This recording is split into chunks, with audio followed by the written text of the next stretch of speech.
Watch out, road. You're about to get stomped on. With the next generation of ultra-high performance tire. For the modern muscle car, it's a new level of traction, stability, and wet braking capabilities. Step up to the all-new Nitto 555 G2. Check it out at nittotire.com. It's what's next. Blog Talk Radio. Hey, you are now tuned in to 110 Sports Talk. I go by the name Lynn Knack. Hey, it's the best. 1 and 2 the competition, no competition. You don't believe it, turn us up. Sit back and listen. We bringing you the stats, all the breaking news and facts. Want the latest on the biggest straight, well this is where it's at. We don't talk it, boy, we live it. Got that all around coverage. From track and field, you name a field, we got it all covered. No diss to Derrick Rose, but we don't talk that bull. Just wait till he get healthy, better watch out for them bulls. Slide over the hockey, shout out to the Kings. Salute to LeBron James, y'all both got y'all rings. Looking for the real, you tune into the best. The sportologist and Mr. TJ Sports is up next.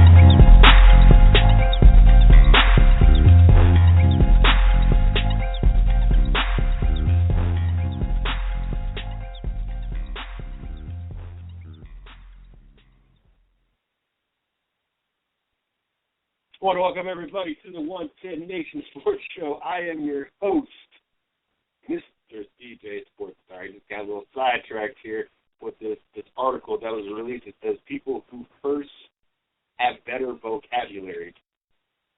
I cussed like a sailor. I wasn't really that bad until I joined the military, and then I forget what else that I did.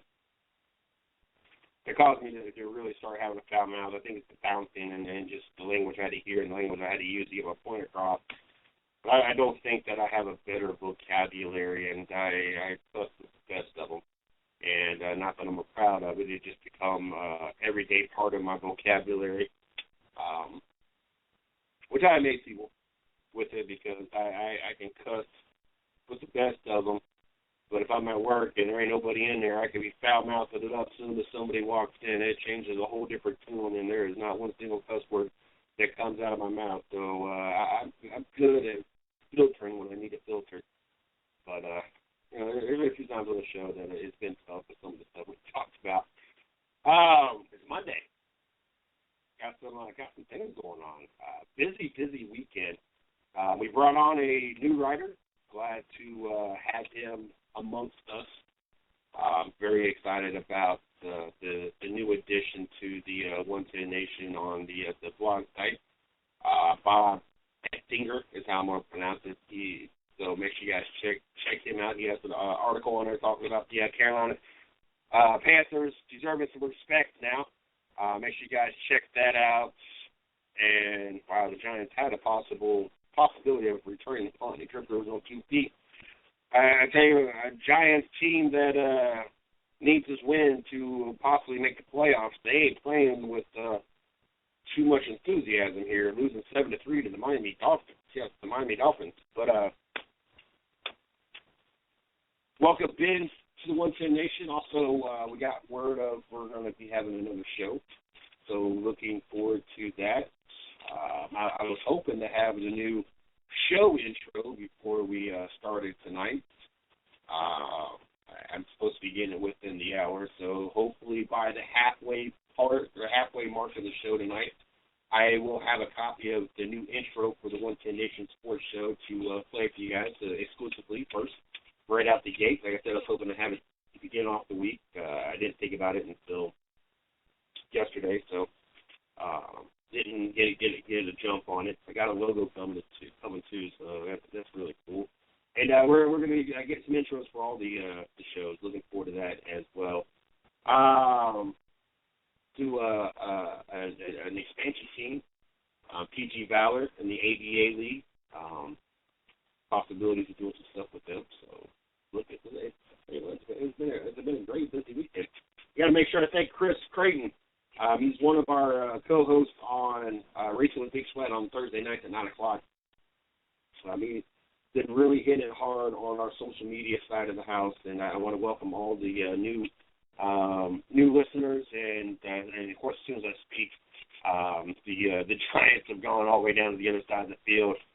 They ain't too far out from being in the red zone already. So, maybe the Giants heard me talking as they were in the red zone about the 17-yard line. Looks like they were right down the 18-yard line. So, looks like the Giants are taking this a little bit more serious than what it looked like there at first. And so it looks like they were going to end the first with a 7-3 score. We got to thank Chris for all those that have gone over and liked our fan page. I know in the last 24 to 36 hours we've gained something like 40 likes, and have excelled the 700 mark milestone. So got to thank Chris for making that happen. Without him, we'd still be hanging around 670 something that we've been hanging around for the last few weeks. So thank him for all that, and thank all the new people that have listened, or not only gone over and liked us, but have started listening to the show as well. If you've not liked us on Facebook, check out our fan page. As a matter of fact, 36, and as a matter of fact, 36, I think it was just today alone, or well, not today alone, but the last 2 or 3 days, but it was for the week, the last 7 days anyway. But if you don't like our fan page, you can check out my fan page, Mr. CJ Sports. You can also check out the 110 Nation fan page over at 110 Nation Sports. Glad to have all these new people checking us out and becoming part of the 110 Nation. Very excited.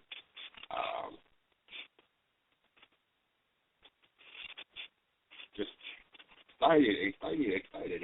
I think what it's definitely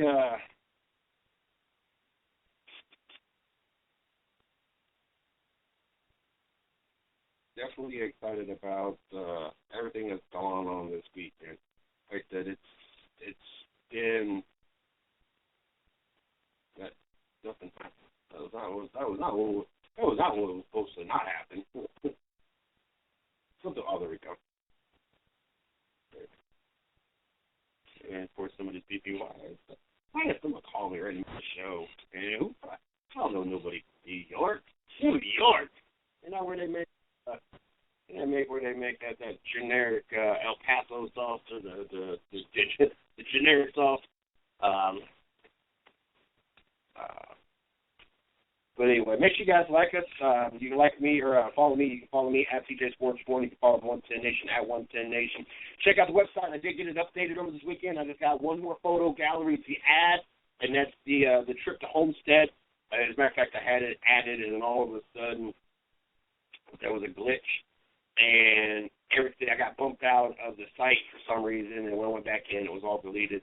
All the pictures that I had loaded up in there, so I called it a night and went to sleep. So I was like, I'll get to it when I get to it. So tomorrow morning I will, or after the show tonight, I will be getting to it. And also check out the blog site. I've done an article today, and our new writer, Ben, has done an article over at www.the110nationsports.com.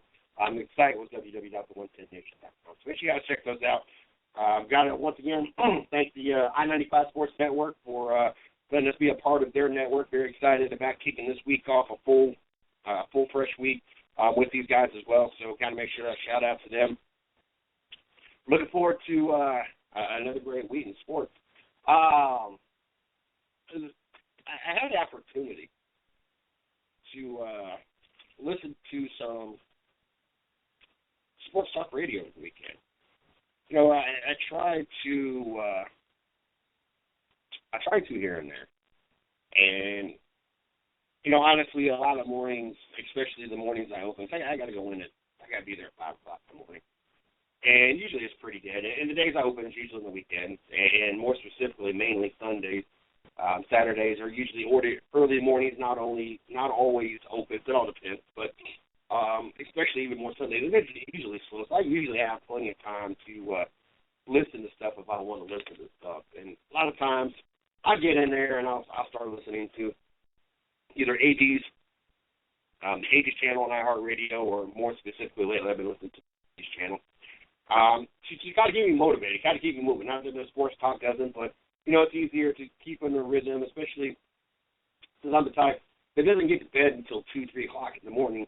Because no matter how many weekends, and I've been at this job for a little over a year, about a year and a month at this point, no matter how long I've been there, I can't get my body in the rhythm of going to sleep at an early time. One, I have shows at 11 o'clock at night. So, by the time I get done wound down, I get talking to my PR, any co-host, anybody part of the one finish, usually about 12:15, then I got to shower, wind down, and everything else.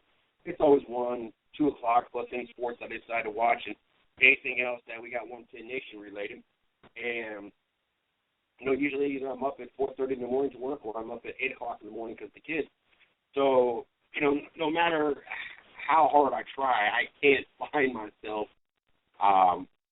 going to bed at a decent time. So I need something in the morning to keep me going. Well, with everything going on, I felt that it was my best interest to start listening to more sports talk radio. Try to be even more in touch with. I'm already constantly. Outside of letting the youngin watch some probably about 4 hours in total all day long from 8 o'clock this morning till now. She just got off about 2 hours earlier than 2 hours after dinner. I've had their own sports. I've been watching sports this and sports that. I've been working on articles and everything else. I've been working on potential sponsorships and, all that other stuff. But I felt that, I need more. Not getting enough fixes to this. And so this weekend I made a point to, I still turned on the music in the morning, and for the first hour while I'm counting the money. I'm not going to try to listen to someone talk while I'm trying to count money. But after that, I went to some sports talk radio on Saturday morning. I turned it on, and first story out the gate on the big lead on Fox Sports, they're talking about Cam Newton. And Justin McIntyre, the host on the big lead, and he had some guests from the Charlotte Observer, whoever writes for the Carolina Panthers. And he said his name, but when they were talking to him, I gone from outside to inside, and I'm a Time Warner cable customer. And because of that, one of their payment offices is close enough that I get free Wi-Fi because I can log into my account. And it's amazing how far I'm away from the actual office, but I'm still close enough yet to receive or tap into their Wi-Fi, which is amazing.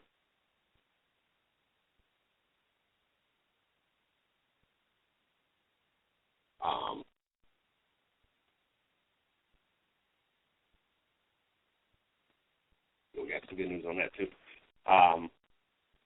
It's amazing. It's like a quarter of a mile. And I've worked places and been around people's Wi-Fi, buildings that are across the street. I can't pull into their Wi-Fi because this is too far, but I can reach into Time Warner. But anyway, when I went inside, sometimes I lose reception because I can only keep the Wi-Fi signal as long as I am in the corner where I run the register and have my phone right up the corner by the window.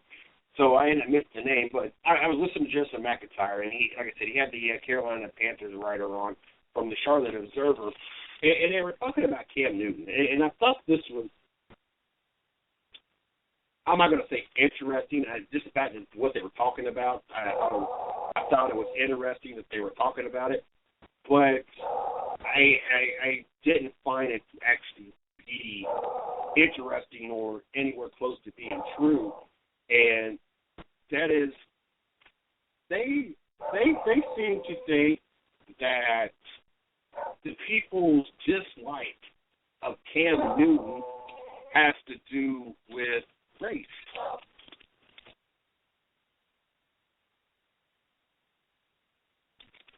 No other purpose, just race.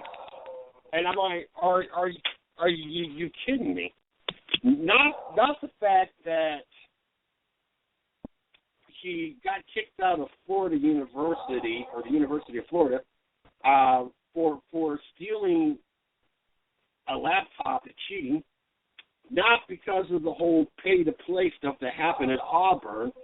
None of that factors into, not the fact that he has a very questionable past, but because of his race. Here's the thing, and don't get me wrong, I know that there's still racist people out there, and I'm not delusional. I talk to and know, I don't know personally, but I know of people that come into my store. Matter of fact, one of my customers I refused to talk to because he just straight up told me one day that he's racist. And, I got nothing to do with that. I could not imagine not having my best friend of 17 years because of the color of his skin. I just couldn't imagine it. It's not the way I was raised. That was not the way I believe, and so that's just the way I am. But I'm not delusional not to think that people are still not racist, but I would really like for the big lead on Fox Sports and the writer over the Charlotte Observer to kind of take a whiff of reality, though. Not everything is a race car. Not everything is got to do with race. Some things got to do with how a person conducts themselves. Some things got to do with what they have done, what their track record says. That's just how it is with some people. Not everything has to do with the I'm thinking it's just a spot to kind of build a spot in the morning. I understand it's like o'clock in the morning. Probably not too many people still up. I mean, you figure West Coast, it's still like 2 o'clock in the morning. So I don't know how many people stay up at 2 o'clock in the morning to listen to sports talk radio. I mean, I'm sure there is. And, when I had my bouncing gig, there was times that, on my way home from Chapel Hill, I, have an hour ride, and, I would catch, sports talk radio and listen to what's going on. But I couldn't imagine, I guess my thought process is these guys serious, or is this more of a plot to draw some kind of attention to their show? Because I have not ever one time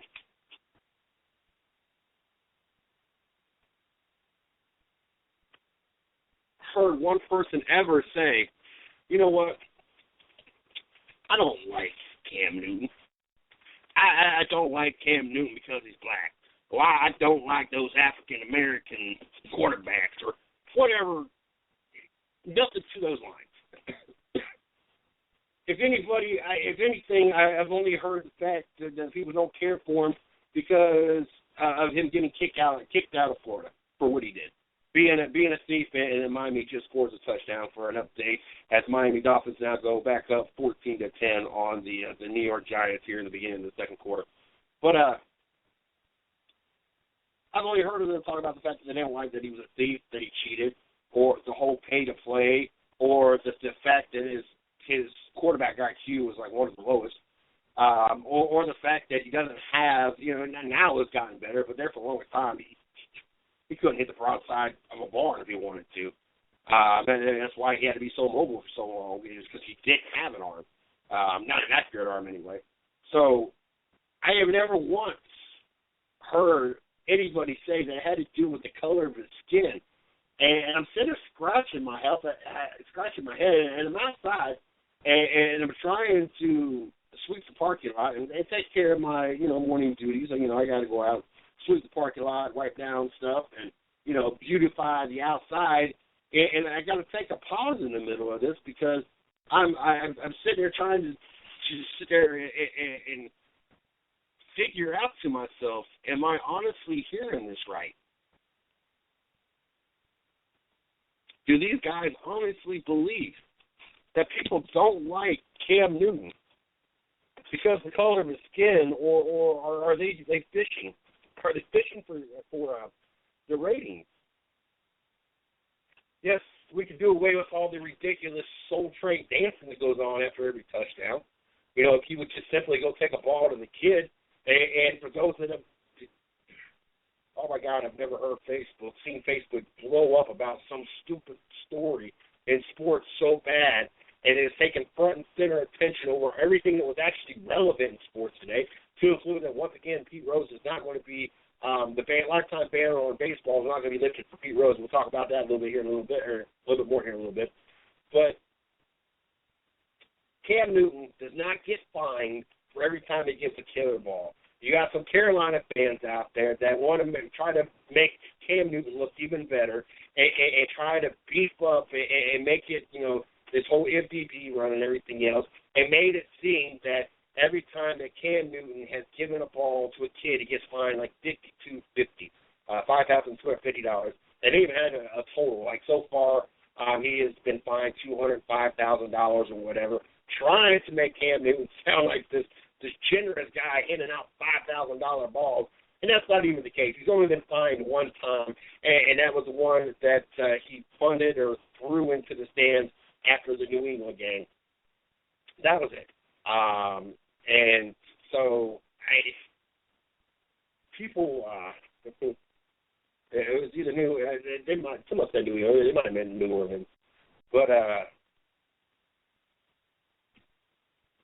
if he just went and handed a football out after he scored a touchdown, show some kind of class like Barry Sanders does, did after his touchdown, one of the most classical guys in the sport. Simply after a touchdown, there was no getting your popcorn ready. There was no jumping and doing the fireman slide down the field goal post. There was no Superman garbage. There was no dab garbage. He very classily handed the official the ball. And, if Cam Newton just did that, I think a lot less people would be aggravated and a lot less people would not like him as much. But, no, he doesn't just simplify it. He's got to do 3 or 4 dances. We got to pause the game so he can do Soul Train, which really still blows my mind that Antonio Brown could run straight to the pole, and because he jumps at the pole, grabs it, and slides down like a fireman, or attempts to anyway, he gets fined $11,000, and it was simply a 2-second task. But here we got Cam Newton, who does a 5-minute-long segment of Soul Train for us, and nothing is ever done about it because he hands a football to a fan. I mean, and it's got nothing to do with his color. I tell you right now that these people on Fox Sports have no idea what the hell they're talking about, because I have never in my life heard anybody go out of their way to say, you know what, people still don't like Cam Newton because of his color. The insanity there. Oh, my goodness. I had an opportunity, and I talked a little bit about this last week, and I did an article today about it, where the NCAA is really dropping the ball. For the NCAA to be as greedy as people say, I'm not going to say they're greedy, and I know a lot of people are going to throw out there the whole pay-to-play argument, and, to the whole argument of that is, okay, if you want to do away with scholarships and they have to pay for their education, pay for the boarding, pay for the books, pay for every single thing, no more free rides, no more scholarships ever for an athlete, and you pay them, I am fine with that. I am 100% down with it. Promise you. That would be great.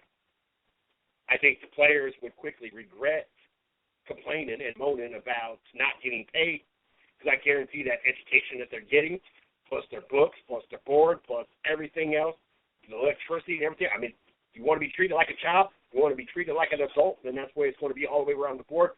Guarantee shortly, not too long after it gets switched over and they actually got to pay for everything that they've been getting for free this whole time, not to mention the perks. I've worked in Chapel Hill. I know how the perks work. I know enough UNC basketball and football players. I guarantee that they'll be regretting ever this whole pay-to-play garbage. And I know a lot of players out there, people out there about their EA sports rights from the games.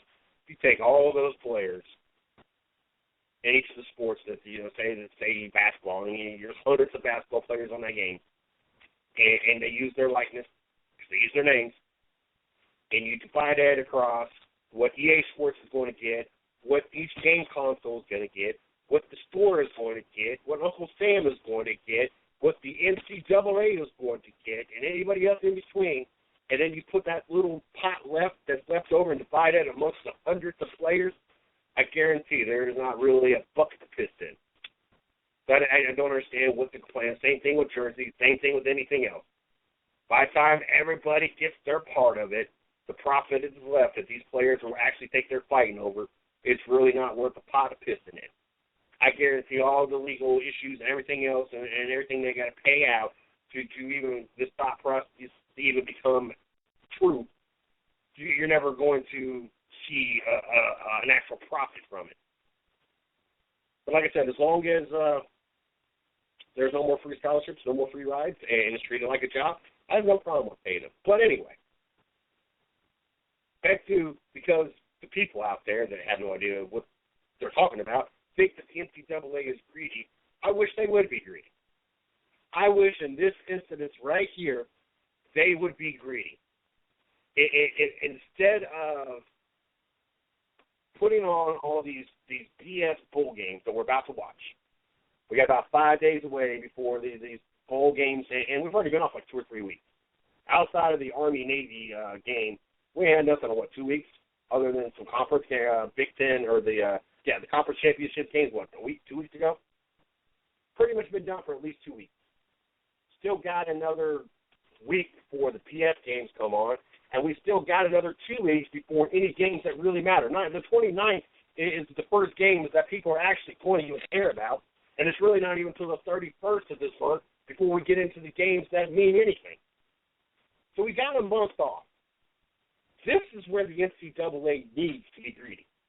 This is where the NCAA needs to capitalize on the opportunity of not only being greedy, but using this month to put on a product that is going to fill stands, that is going to bring in even more advertising, that is going to have people wanting and must-watch TV.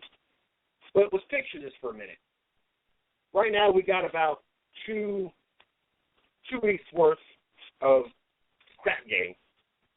From the 19th really until the 29th. So you got 10 games of crap games. You got 2 games of games, and then it gets interesting. Okay, so you've had a month of really no profit. You finish off with the championship games. You had the Navy-Army game, and you really all these bowl games, other than the sponsorship money you're getting and the TV money you're getting out of it, you look around and you let the cameras roam around the stadium. There's hardly anybody watching the game, or hardly anybody there anyway. And the ones that are there, they're hardly watching it as well. And then if you go with the TV ratings, probably some of the worst TV ratings on the games that they have all season. This is how you fix this problem. This is where the NCAA is settling for an extra point versus going for a touchdown. Why not go to the top 16? Top 16. Week 1. So you got your bowl games or your conference championships game. The next weekend, Friday, Saturday, you got 4 games on Friday, 4 games on Saturday. Kickoff about noon. Got one at noon, got one at 3, got one at 6, got one at 9. Real simple. It's enough East Coast, West Coast ordeal. You could have 8 games, and I'm going to tell you all 8 games. And I'm going to tell you what makes them all great. There's only one game. Instead of having 2 extra games, this quote-unquote playoff, and I hate calling it a playoff system, because what this current NCAA quote-unquote playoff is really just 2 extra games. It's not a playoff. You just added 2 extra games is all you did.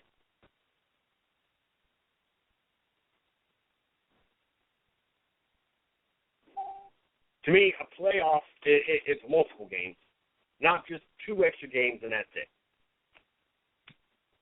Essentially, you could have 14 extra games. You could have 8 games in week 1, 4 games in week 2, 2 games in week 3, and then you got your championship game that you were normally going to have. So 14 extra games. 8 games in week 1. Let's look at the matchups we would have and why this needs to be a 16-game playoff system, not a 2 extra game, whatever you want to call it. I can't use the word playoff. If you're on my article, I had to put them in quotes because it's not a playoff. We would have the Clemson Tigers versus Oklahoma State. This would be nice. It would be nice to see Clemson play something other than some weak ACC teams. I know their whole schedule ain't ACC, but being in the ACC, it's ACC dominant. A playoff system would give us 4 weeks of them potentially having, now obviously they can still play some ACC teams, but it gives us an opportunity to have 4 games that they are not going to play just any ACC team. They're going to have opportunity to play the Big 12, the Pac-12, the SEC, the Big 10, make them work for a championship. Not make it, this has been too easy to this point. Granted, this little 2 extra game garbage that they got going on, yes, now Clemson's got to play 2 of the 3 other top 4 teams. I understand that, and I'm grateful for it. But this would make life so much more interesting. Not to mention the build-ups, the teams that would have to work through this. You would have Oklahoma State. Could Oklahoma State be that Cinderella story? There's always got to be a Cinderella story. Could Oklahoma State do that? Game 2, we would have number 2 Alabama versus 15th ranked Oregon. Are you serious? A matchup that the nation wants to see. Even the SEC and Pac-12 haters, those that hate Alabama and hate Oregon, will still tune in to. I hate both these teams. I'm a Buckeye through and through. I would still make a point to sit here and watch this game. Even with Oregon being ranked 15th, 2 of last year's 4 teams in their quote-unquote playoff still must-watch TV. No problem filling those stands. No problem selling those tickets. Next game, and it gets better. It gets better. 3rd-ranked Michigan State versus 14th-ranked Michigan. Yes, the walk-off punt, part 2. Now, you know people would tune in. The way that last game finished between them 2, you know without a doubt that people would tune in. There is no ifs, ands, or buts about it. Number 4, the 4th game, you got 4th-ranked Oklahoma versus 13th-ranked Northwestern Wildcats. With the nation still questioning whether or not the Sooners belong in the top 4, especially with that loss to Texas, and whether or not Northwestern is a contender or pretender. And people are still trying to understand. Northwestern is flirted around with the top 25 for the last couple of years. It's time to find out if this team is a contender or a pretender. 4 right there would make it a big matchup. Plus the fact that you've got 2 big conferences, the Big 12 and the Big 10. All eyes would be on this game as well. The 5th game, 5th-ranked Iowa Hawkeyes and 12th-ranked Ole Miss. Iowa had a very weak schedule and lost in their first game against a real competitor. They lost to Michigan State. Ole Miss, well, they haven't made a splash yet this season, but an opportunity for an SEC team to beat up on a overrated Big Ten team. But you know that'll bring in numbers. And as bad as the blood is between the Big Ten and SEC, and you have an opportunity to watch a lower-ranked SEC team beat what is a highly overrated Big Ten team, oh, you know eyes are going to be on that matchup. This one might be the only matchup does not get a lot of attention. That is 6th-ranked Stanford against 11th-ranked TCU. I mean, 2 teams that have been overrated, 2 teams that nobody is expecting or has expected to go all the way at all this year. There is a possibility that of all the 14 games that I envision coming up in this playoff system that needs to be implicated, this might be the only game not worth watching. The next game is you got the 7th-ranked Ohio State Buckeyes versus 10th-ranked UNC.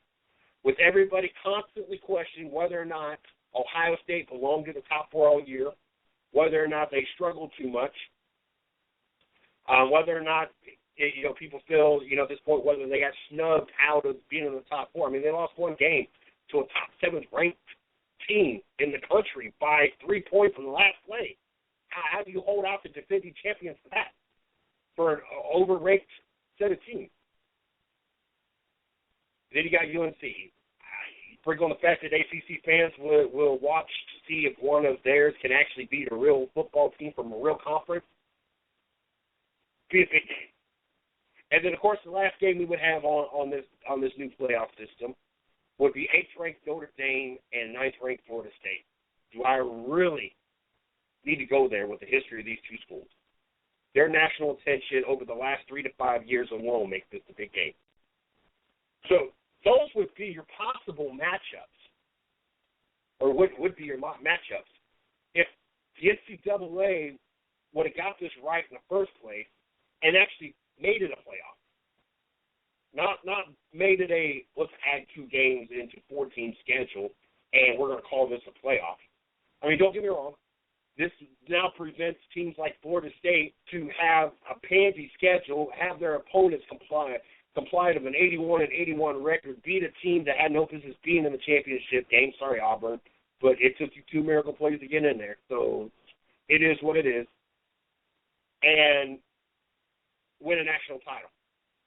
This prevents someone like Notre Dame, who got their butts handed to them by Alabama, who Notre Dame shouldn't even been in the championship game. But because of the system that they had implicated before then, they were undefeated. They got the number 1 seed for some reason or another. And then, of course, in all actuality, Alabama shouldn't have been in that ball game either, because Ohio State was actually the number 2 team. They just had to serve a bull ban. But in all fairness, it honestly should have been Ohio State and Alabama, because those were your 2 best teams. And Alabama putting the smackdown on Notre Dame proved why Notre Dame had no business being there. So, yes, it prevented those scenarios. But now we're in a whole different scenario. Now we still have a whole month off with no real football. We have what you call a playoff system that is really just 2 added games.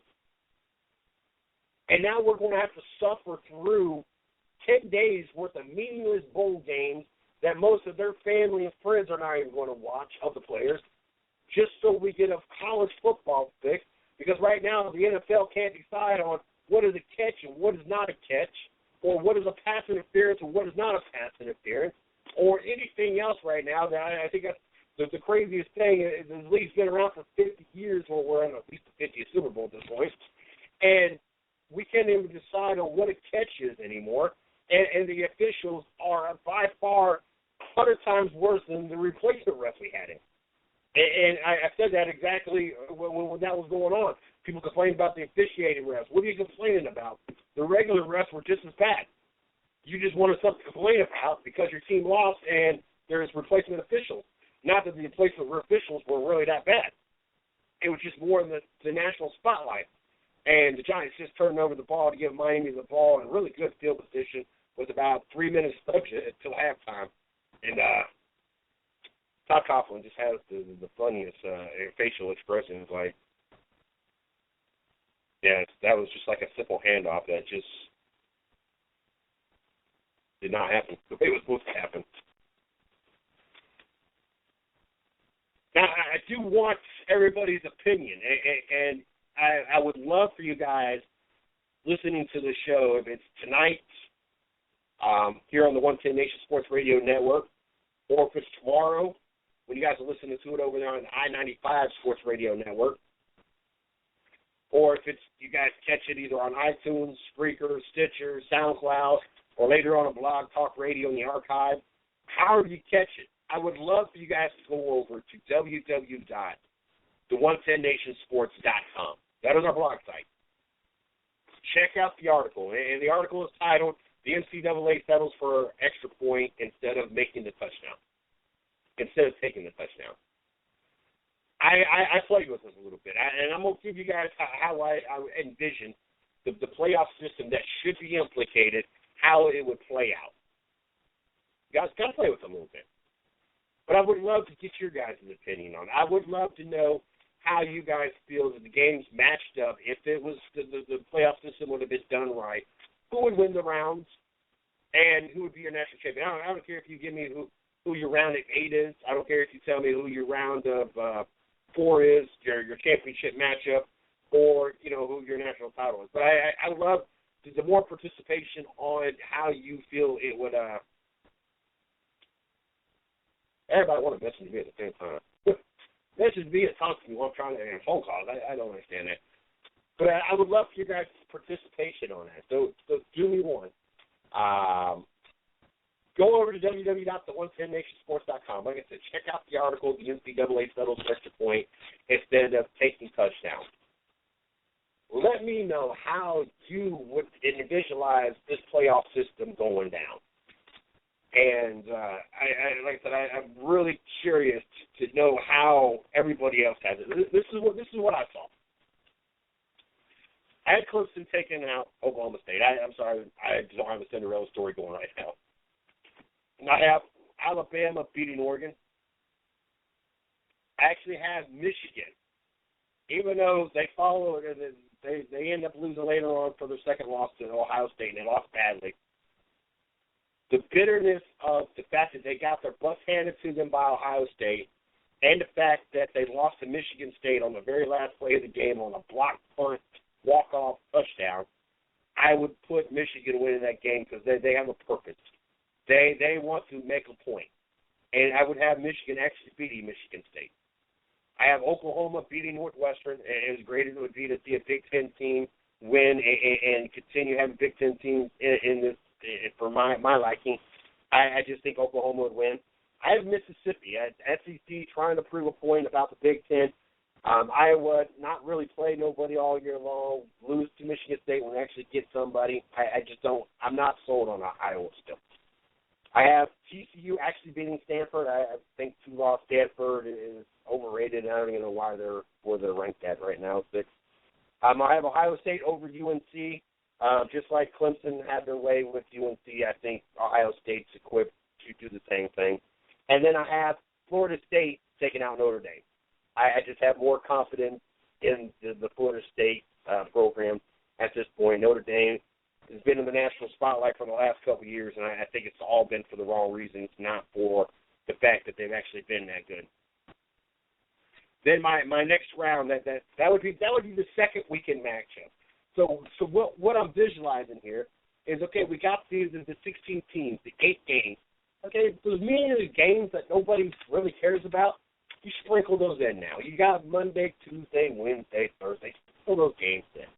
You know, it helps us to kind of buy the week, get us a little downtime, watching these games that mean nothing, that nobody really cares about, let us calm down a little bit.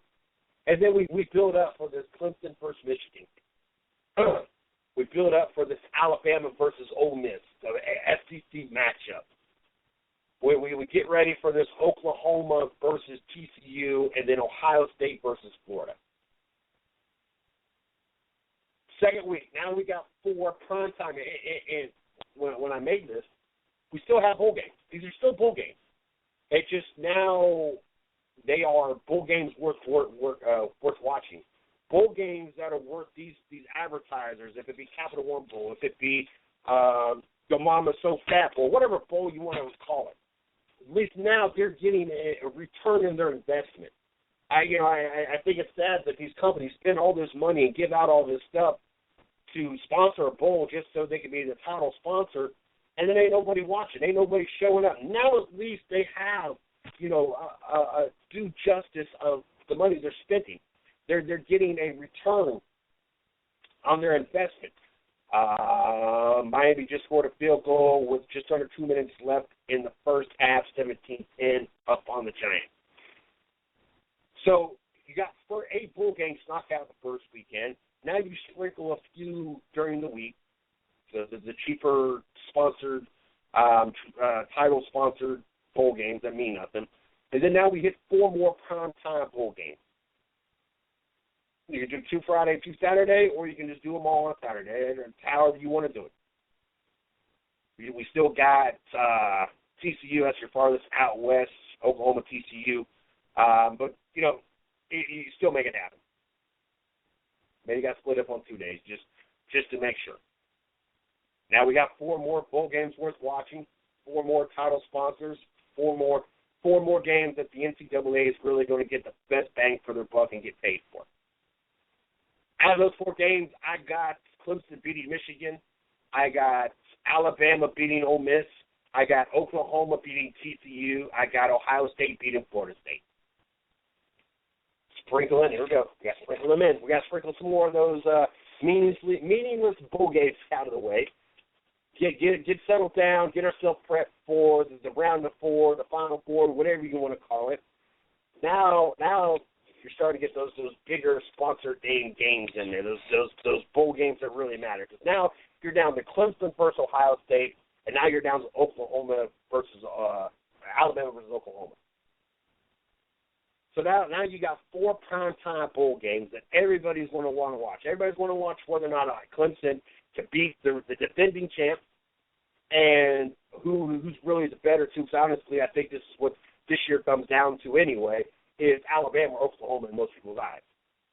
I think the other two teams, Michigan State and Clemson, just happen to be in this Final Four, whatever you want to call it.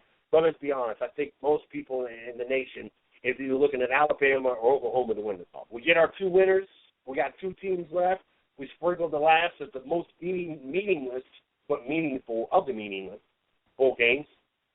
You know, your 17th through ranked 25th teams that are left that have not played bowl games. You know, those games.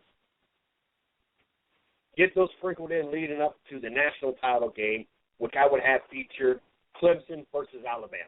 Yes, I have my Ohio State Buckeyes going down against Clemson. There's something about Ohio State that says we would fall short. And then I have Alabama over Oklahoma. I just don't have the – you lose to Texas, I lose all confidence in you. And then, of course, I have Alabama being your national title. And if anybody knows me and knows how much I hate Alabama, to have Alabama as who I think is your champion, that says a lot of what I think about Alabama this year and the teams that we have. And I even have Alabama winning it all as it is right now. I don't understand why, if I can see this, see the profitability and how much the NCAA could get paid, how much better the ratings can be, and how much better the bowl games, the quality of the bowl games could be. Why don't they see it? I absolutely positively, and Eli Manning just threw one hell of a pass to Beckham Jr. all the way down. There's a flag out. Don't know if it's going to come back or not. Doesn't look like it. But New York looks like they might score a touchdown before halftime, and they set themselves up real pretty. But if I get it, and I understand it, I just don't understand why the NCAA is not making this final step. Why are you depriving us of an opportunity of seeing a really top-notch product? Why? What makes you think that the fans would not want to watch 14 additional highly competitive, prime-time, must-watch TV bowl games? Why do you think that the fans really care about all these meaningless? It would eliminate these 7-5 teams and these 6-6 teams and these bowl games that don't mean nothing and teams that have no business being in the bowl. Because now we're going to take 14, because there's 14 extra games, those bowl games, we know they got to take those other bowl game slots. So you're going to eliminate a bunch of bowl games that don't mean nothing, that are bull crap. I would rather have less bowl games that are more entertaining and actually mean something than having a bunch of meaningless bowl games that nobody's going to watch and nobody cares about, and it has no bearing on anything. Nobody cares if the local community college beats up on the local tech college. I'm sorry, they just don't. Just because the local credit card company, the fraud company, the New York Giants just scored, it is going to be a tie ball game just that quick. It was only a minute 52. It only took them a minute and 8 seconds to go from end to end on that. But it's going to be tied going to halftime, 17-17. Par if Miami doesn't go down the other end of 44 seconds. But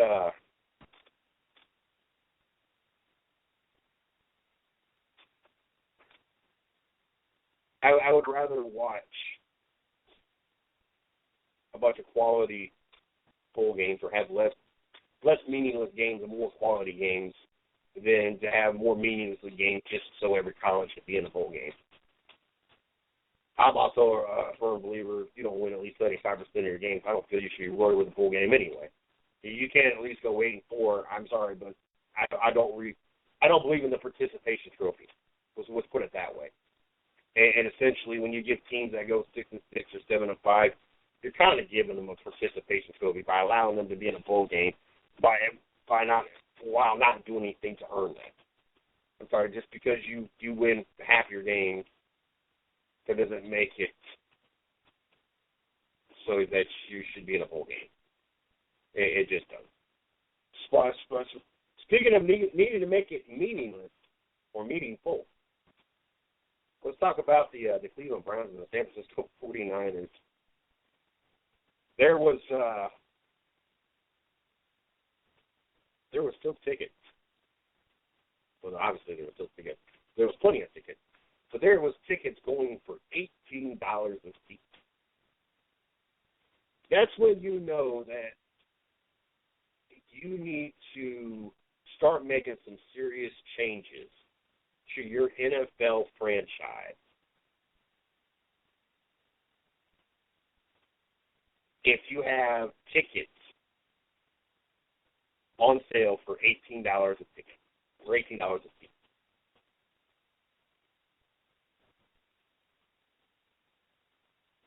That means either you need to learn how to draft better, you need to learn how to use the free agency market better, or you just need to find a way, a new coaching staff. I don't care what you do.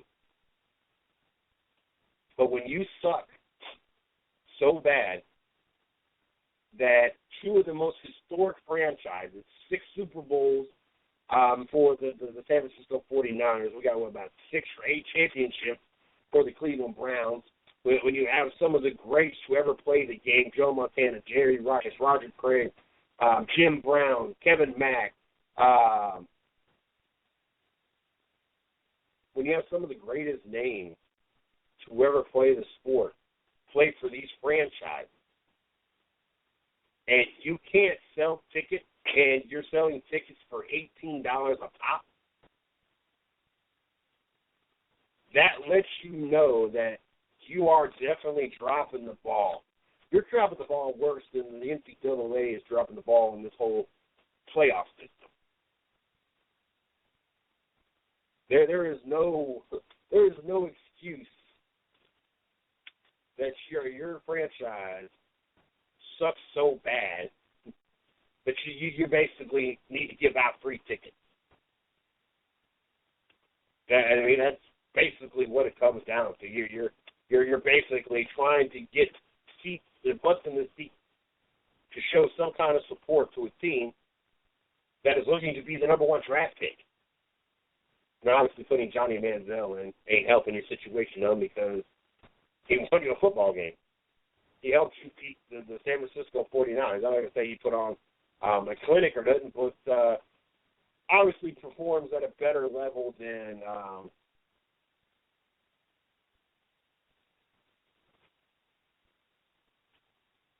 put us on a better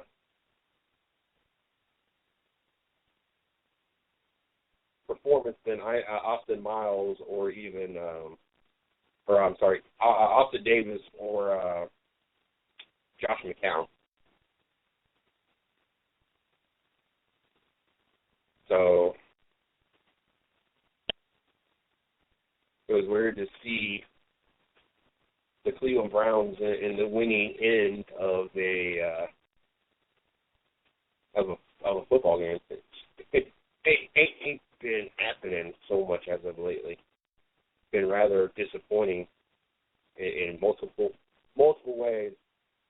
You know, I've had to listen to different fans, especially Carolina fans lately, talking about you just have no idea all these years that you know we've been waiting for a season like this, and all these years of this, and all these years of that, and I have to stop them every time. I'm like, you're speaking to a Cleveland Browns fan, like you don't have to explain waiting on anything. Now, I'm waiting on the Cleveland Browns just to simply get a real quarterback.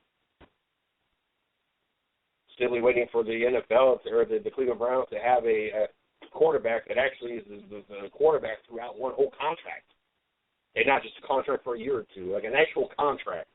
Like an actual 5 to 7 year contract that's and they make it through that whole contract, and even preferably sign a second contract with the team.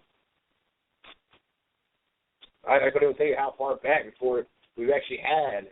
You probably had to go back to the days of Vinny Testaverde or Bernie Kosar to have that kind of contract or that kind of quarterback. You're going to complain and cry that you've not had this kind of season. I'd just be happy with a quarterback. We waste our draft picks on the likes of Tim Couch and Johnny Manziel and every other bozo that enters the NFL draft. So I had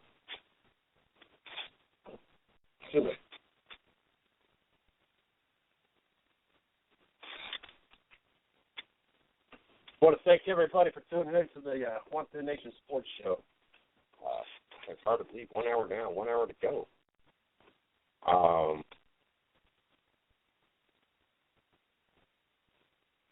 Make sure you guys check out our site over at www.the110nation.com. Also check out our blog site, www.the110nationsports.com. You can also check us out on Facebook, my personal or my fan page, Mr. CJ Sports.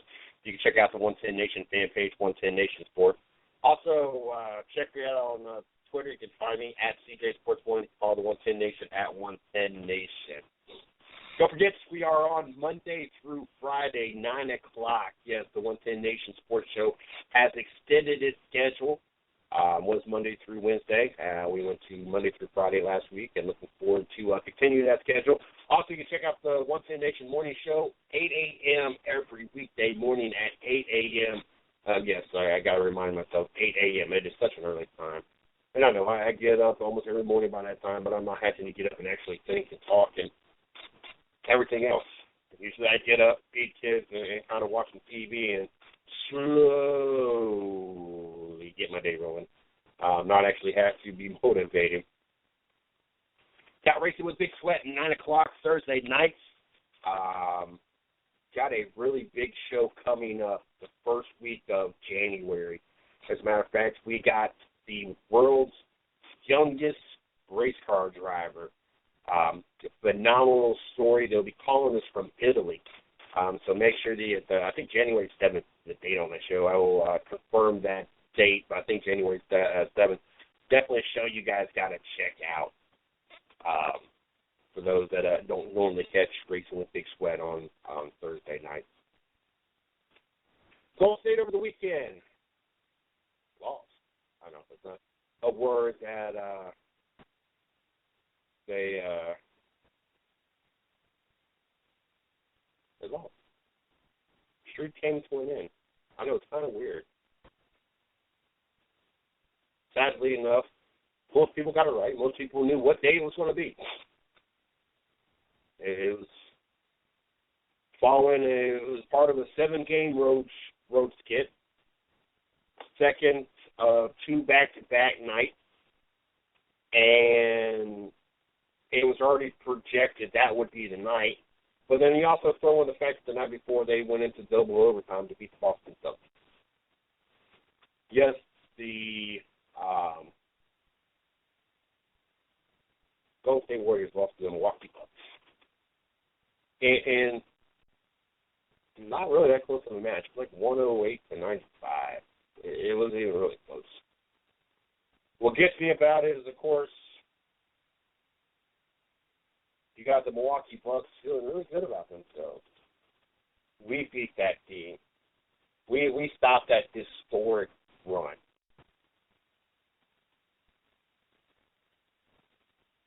We're that good. I know that I thought that they were that good. They beat the Golden State Warriors.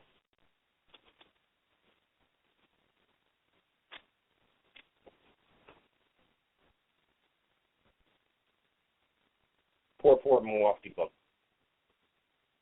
Reality will sink in the next game and they lose. You happen to catch a team that has been on the road, hadn't been home in a week or two, coming off of their second set of back-to-back nights, in a game that they went double overtime to win. Of course they were tired. Now you got a game that went significantly later. Now you got to throw in travel time on top of the fact that you've been on the road for over a week, still trying to work out the injuries. Now we got the Milwaukee Bucks as that team, and then unfortunately they'll be known. And if I'm not mistaken, they stopped one other streak too. I think they stopped the Chicago Bulls streak of consecutive wins. But I find it humorous that there's a lot of people out there thinking the Milwaukee Bucks are about something. They beat a Golden State Warrior team. There are a lot of fans out there very ego-driven with that as well. I honestly see no purpose of running down the court, possibly hurting myself or hurting other people, just so I can scream and jump up and down. I'm the person, I'm trying to get back to where I'm going. And honestly, if my team wins, my thought process is, okay, where's the nearest place to get alcohol? Or where's, if I'm one of the students who's underage at that point in time, where's the nearest place I can get alcohol? What party can I go, or what after party or sorority or frat or whatever is going to let me in to party with them so I can get drunk? My mind frame has never been, instead of going partying and celebrating this victory, I'm going to run onto the court where there's no alcohol and there's a bunch of screaming idiots jumping up and down, and that's all we're doing. Never has that crossed my mind as a good idea. And it's something that I want to put on my bucket list of things to do. Now, I understand an unranked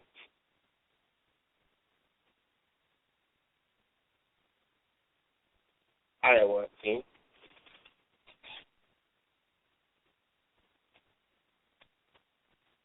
and I would have understood if they would have beat a highly ranked team, or better yet, if my unranked team would have beaten the number one ranked team in the country.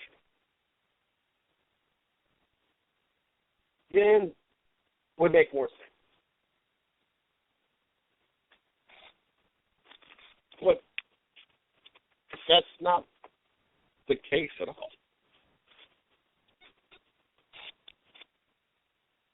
Essentially what we saw was the fourth-ranked team do exactly what they were supposed to do. Win the football game. Win the basketball game. So I don't quite understand what the big deal is, why the Iowa State fans thought it was necessary to the court when their team won a game that they were supposed to win in the first place. I don't care that they found themselves losing in different parts of the game. I don't even care how far they were losing by. I don't care if they came back from 50 points being down. You don't rush the court, especially on a game you were supposed to win in the first place and win by double digits. You essentially was playing a nobody. This would have been like the Golden State Warriors playing any division of any college basketball right now. It's not supposed to happen. This would have been like Kentucky beating Boston College. Golden State beating Boston College. I don't know why I picked Boston College. College just popped in my head. Or better yet, this would have been like Golden State beat Iowa themselves. I mean, it was supposed to be that way. So why are you rushing the court why are you storming the court after a victory that you were supposed to win anyway? Like I said, I don't get the whole court storming thing. Like I said, I've never, ever been a fan of it. There's people that get hurt, such as the reporter that did get hurt, broke his leg, not trying to be part of it, just got trampled. There's too many.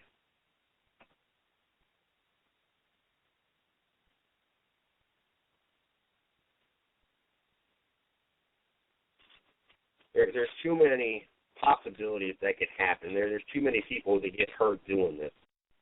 And like I said, I don't know why. I guess that's why I was never a college student.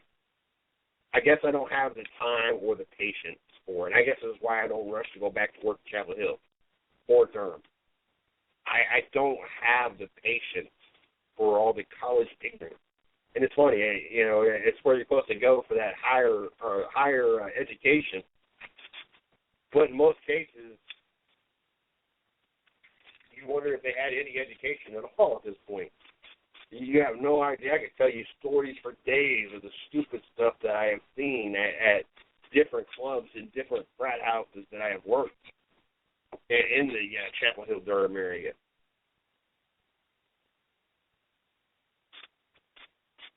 They are trying to make themselves look a little better, trying to improve their defensive look.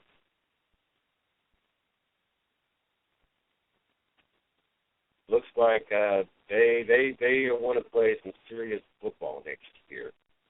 The Ohio State Buckeyes over this weekend went ahead and hired former Tampa Bay coach Greg Schiano. He is going to be their defensive coordinator and also the associate head coach for the Ohio State Buckeyes. Thought that was an interesting move. I like Greg Schiano. I like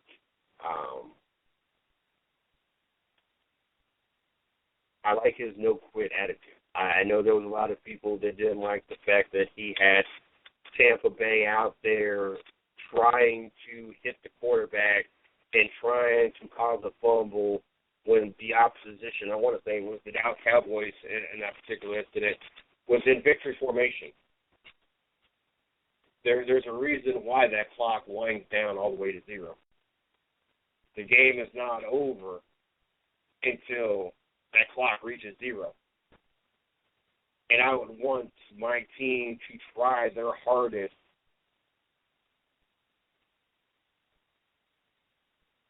to find a way to win the game. I don't want my team to give up. I like that. Ohio State's defense obviously needed to get to be a little bit tougher. So I like this move for the Ohio State Buckeyes a lot. What was supposed to be a crucial offseason for Urban Meyer is basically over before it even officially started. Meyer didn't quite need 5 days to fill arguably the most important spot on his coaching staff, wrapping up his top postseason business weeks before Ohio State even leaves for his bowl trip. And once again, the Buckeyes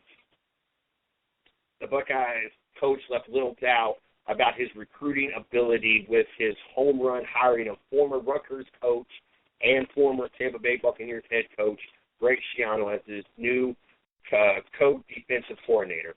Meyer may not have an easy solution for replacing the void left by a handful of potential first-round NFL draft picks skipping their final year of eligibility this offseason, no matter how many elite players he has signed in the last few classes. But less than a week after losing one of the brightest young defensive coordinators in the nation, Meyer picked up his phone, dialed an old friend who has coached in the highest level in the NFL, and flexed his muscle to the rest of the college football once more by landing Schiano to take over for Chris Ash. The rich didn't exactly get richer on Friday, but Meyer signing a guy who resurrected Rutgers, spent time running the Tampa Bay Buccaneers, and as recently as the last few weeks was interviewing for top college country, is a surefire way to keep the Buckeyes safely among the upper class. Perhaps the hiring of Schiano shouldn't come as a great surprise given the close friendship between he and Meyer. Schiano has been something of a familiar face around the program over the past few seasons as an invited guest at practices. Those appearances completed with Ohio State gear on the sidelines included the opportunity for Schiano to prove some feedback on the defense thanks to the trust he had developed with Meyer, both of whom also get along well with New England Patriots coach Bill Belichick. Schiano is an excellent coach, Meyer said in a release announcing the hire. He is someone I have known for quite some time now and someone who is going to align with our staff exactly well. I think he will be outstanding as a coach and a mentor in our program, and I am pleased to have him on our staff. Tell you what, you say a lot of things about a lot of different teams and a lot of different coaching staffs, and you could say what you want about Urban Meyer, but there's some things you can say, and one, his dedication to making sure that whatever football program he is a part of, now more specifically the Ohio State Buckeyes, he's definitely dedicated in making sure that he puts the most effort, puts the best team possible, the best coaching staff together to give the Ohio State Buckeyes the best opportunity to not only win games but be in the national spotlight. I like how he's coaching, I like how he's disciplining, and I like how he's recruiting. I mean, you figure he's lost, two football games in 3 regular seasons, and lost, one bowl game? Yeah, 1 bowl game so far, one bowl game. I think we lost 1 10-conference championship and 2 games all regular season. If I'm not mistaken, is where Coach Urban Meyer is at this point. That's one hell of a run. And you know, we've seen the stats out throughout the year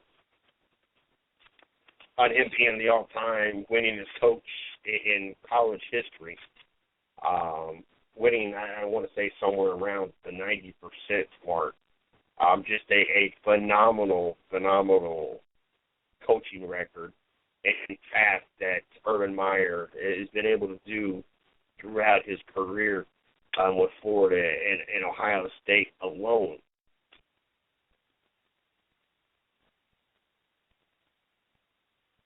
You couldn't imagine when I found out the news that Urban Meyer was going to be our head coach.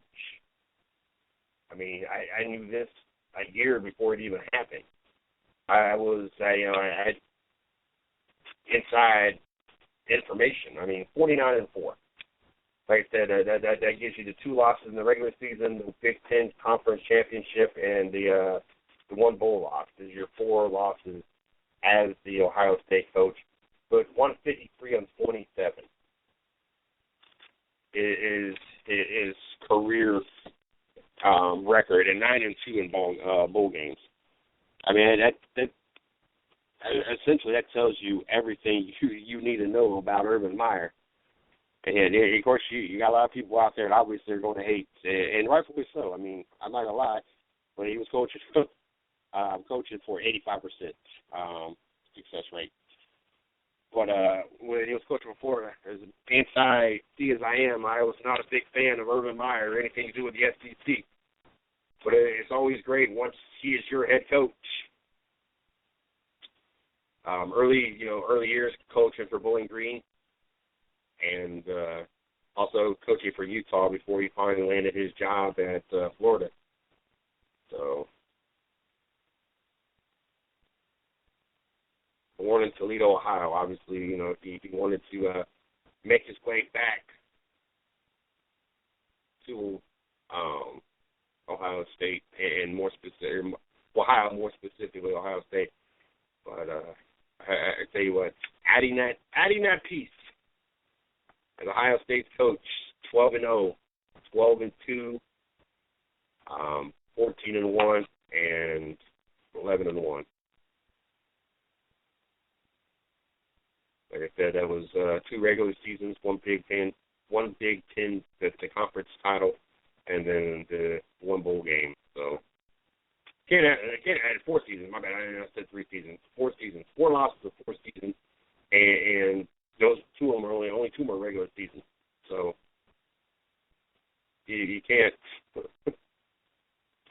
ask for much more than that. Now you, on top of everything else, you just improved your defense. It's going to be crazy. It's going to be a fun season. I can't wait already. I can't already wait for next season. That's sad. It's sad to know, especially since we still got 2 more weeks before the bowl games even happen. And I'm already looking for towards the next season. So.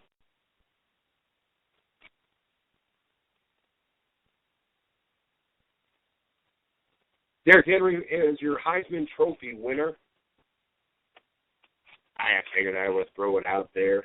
A couple of notables about Derrick Henry for the Heisman Trophy. One, he tweeted out when he left high school that he was going to go and win the Heisman Trophy. Obviously, an IQ or any kind of education is not required to go to Alabama at all. Not that he was going to go win, but he gone win. Heisman Trophy doesn't mean anything to me. After seeing your last, 3 Heisman Trophy winners, Marcus Mariota, Jameson Winston, Johnny Manziel, none of it means Billy Squad. Popularity contest. 3 people that were in the national spotlight. Only one of them actually won a championship, and undeservingly. If it would have been for the pansy schedule that Florida State had, he wouldn't have won it either. You got Johnny Manziel and Marcus Mariota that didn't do anything in college. Just popular, played a bunch of weak teams. More so Marcus Mariota. Johnny Manziel did have to play some SEC. In fact, he was in the SEC. So his schedule was a little bit harder. But once upon a time, it really was a prestigious award and really meant something. I think over the years, with the watered-down talent and us focusing more on the wrong things that keeps them in the national spotlight, and the lack of strength of schedule has really hurt the value and the prestigiousness of this award.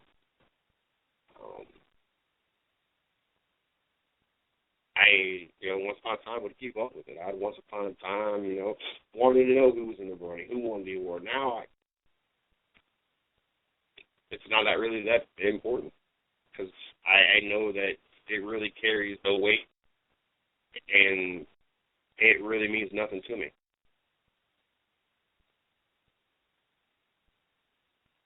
Tell you what, I had a fun time last night watching the Red Zone. It would have been even better if the Dallas and Green Bay game wouldn't have got lopsided at some point. Once turned the game on, it was 14-0, and then it became 14-7 before it started getting lopsided and eventually being 28-7. For those that were watching the Red Zone last night, you know exactly what I mean because you had a close back-and-forth game with the Denver Broncos and the Oakland Raiders, and then you had the game for the longest time that was very competitive for the Dallas Cowboys and the Green Bay Packers, and of course, the Red Zone would bounce back and forth in between snaps. So there was no downtime.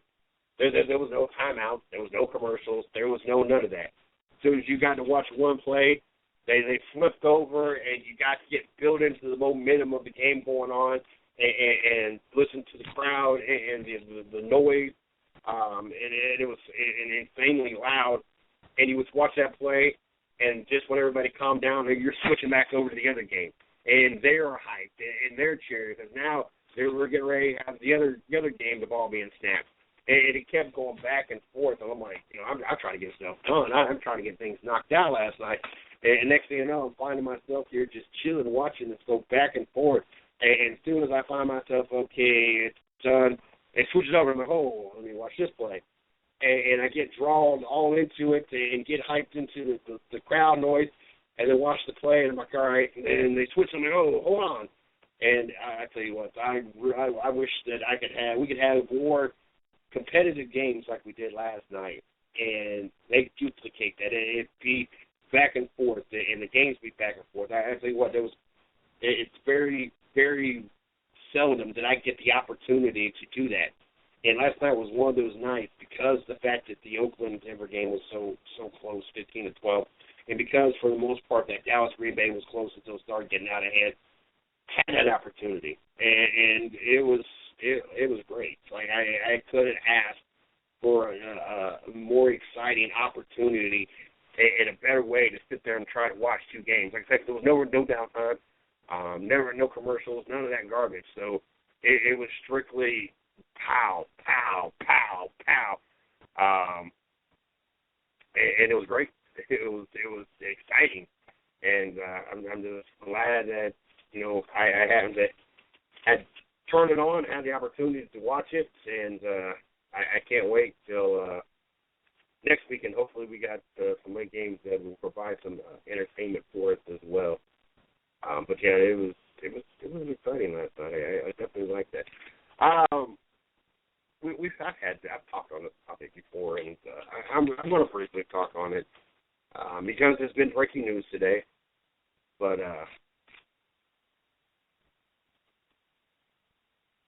NBA referee Bill Kennedy reveals he is gay.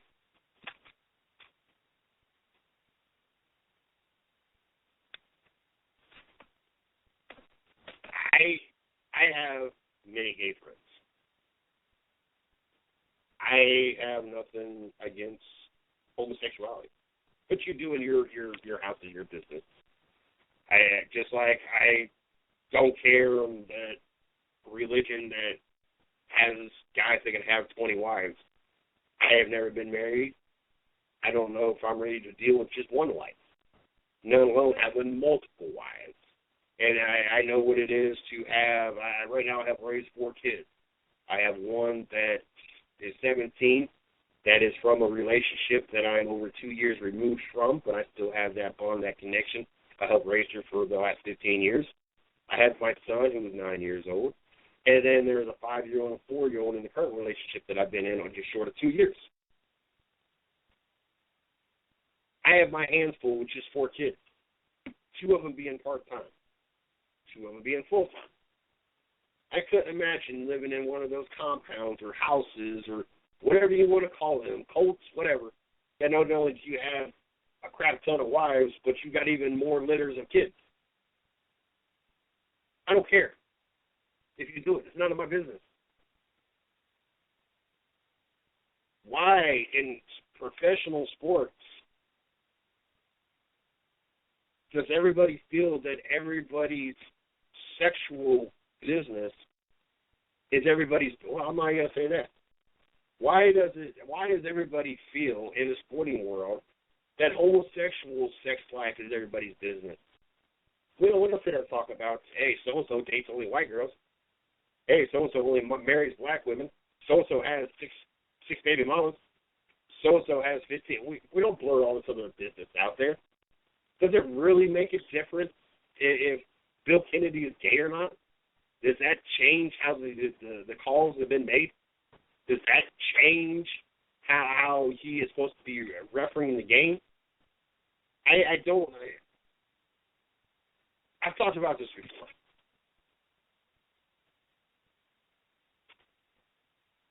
We already know we have had gay players. Yes, none of them were openly gay, but we've had gay players. Okay, that is fine. And the Miami Dolphins just scored a touchdown on a perfect pass from Ryan Tannehill to put the Miami Dolphins up 24-17. okay, if we want to acknowledge the first openly gay athlete, that's fine. They're open about it. All the other players have kept it to themselves, just like they should. And I'm not just referring to homosexuals. I'm referring to everybody, because your sexual business is nobody else's business. It's between you and your partner, and what goes on in your household should stay in your household. I don't want to know that this player is having orgies or gangbangs or homosexual sex or straight sex, or I don't care. And it's really nobody's business. I don't care if you're into fat chicks, skinny chicks, butch chicks, gay chicks, hermaphrodites, trans. I don't care. It's nobody's business. But if we got to acknowledge that there is an openly gay athlete, then okay, let's get that done and out of the way. But in sports, we don't have to acknowledge every openly first story possible. We don't need to know that they're our first openly gay NFL player, and our first openly gay NBA player, and our first openly gay MLB player, and our first openly gay NBA player. Now we got to acknowledge an openly gay NBA referee. Now do we got to acknowledge all the other sports referees as too? Like I said, I don't care. And I'm not saying this because it's more the fact that why don't people leave their sexual business to themselves? I mean, that'd be like me coming on this show and telling y'all exactly what type of women I like and what positions I like to have my women in and how many different women I want to be with or how many different women I've been with or what kind of, it's none of your business. If I like thick girls, if I like fat girls, if I like skinny girls, if I like chubby girls, it's none of your business. And I don't understand why when these athletes and these referees and anything else that have any kind of position in any kind of sport, why they feel that all of a sudden their personal business is for everybody to know. I would love to know. Y'all can tweet me at CJ41, or you can hit us up at the 110 Nation. Let me know, has there ever been a time?